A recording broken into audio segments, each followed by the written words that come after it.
over here. Thank you, Mr. Chairman. Daniel Cho from Ontario, Canada. I just want to make a few comments. And first, it was mentioned again about young people, the fear about young people about this issue, them leaving. And like I said last year, there are many young people across this division who support the General Conference session vote, who are very concerned about this issue of respect for the General Conference session vote. I just want to say that we have to do what's right, we have to do what's biblical, and leave the consequences to God. I think the fundamental question here is, does the actions of the General Conference in session matter? And although the Phase 2 Unity document has been referred back, we still have on our hands an issue that there are instances of non-compliance within our division, especially on the issue of women's ordination to gospel ministry. Where's the transparency about that? Where's the accountability, is my question. There have been ordinations, to my understanding, there have been ordinations of women in unions within this division, and before and after the 2015 General Conference session. Also, at least in one of our conferences, the presidency is out of compliance as well. So what are we doing to address these unilateral actions? It has been stated that we in the NAD believe in unity, that we are not in rebellion, and do not want to divide the church. And I really appreciate those sentiments. But is that indeed the case? I can't help but wonder. I'm struck by the seeming absence of discussion or concern by this body on how to address these non-compliance issues. If we truly care about unity and truly respect the General Conference in session, should this not be our primary concern, more so than resisting efforts to bring about unity?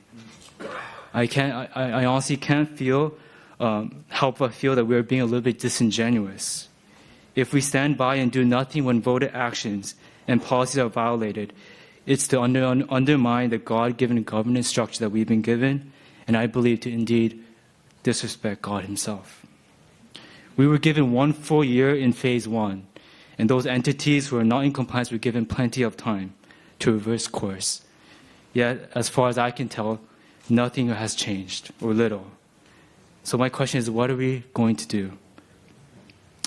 So, Mr. Chairman, I would actually like to make a motion.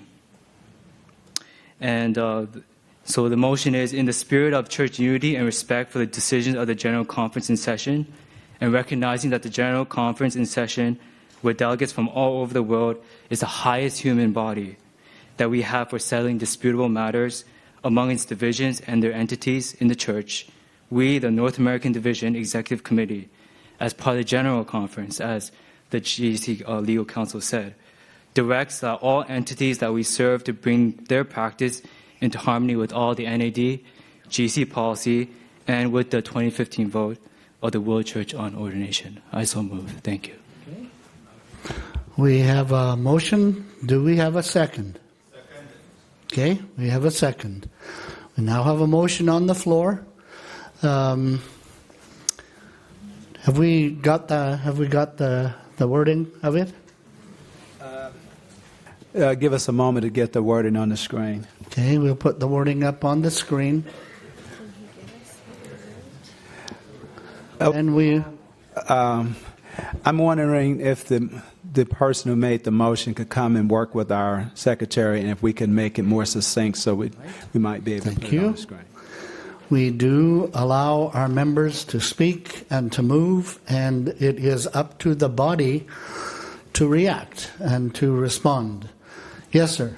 Mr. Chairman, with all due respect to the maker of the motion and the person who offered the second, I think the point that is brought to us by this motion is one that probably is not even necessary. This is an issue that is troubling the world church. It's not an issue of the General Conference. It's an issue of the world church. And it belongs at the General Conference in the annual council meeting. That's where it belongs.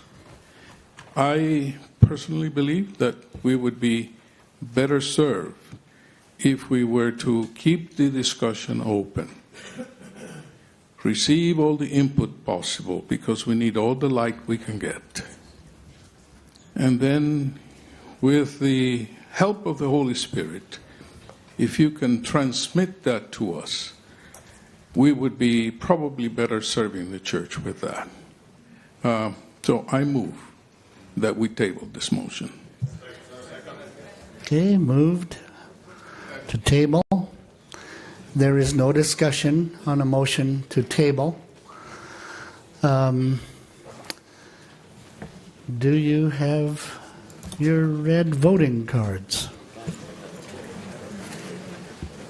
Or we have clickers if you want to use the clickers.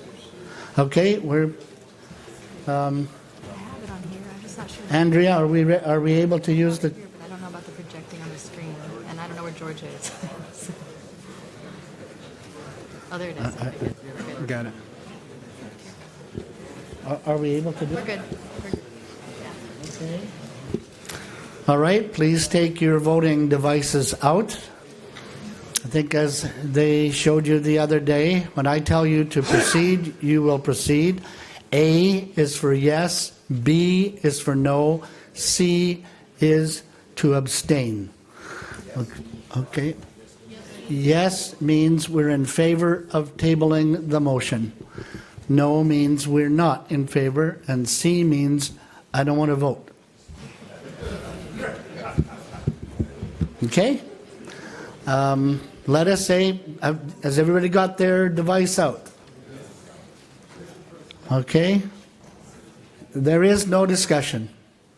Just a question. No, there is no discussion unless it's a technical discussion on the A and B thing. What's it mean to table it? To table it means it is taken off this agenda and is put into limbo until at some future time a motion would be made to take it off the table.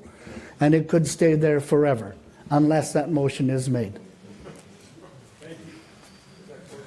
And that's a point of order, and that was a good point of order. Thank you for asking.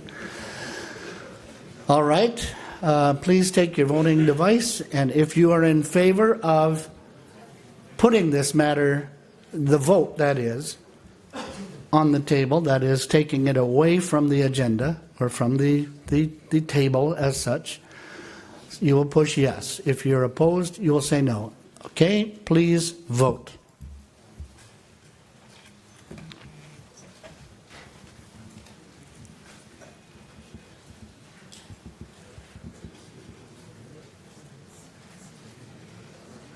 I think you have 30 seconds.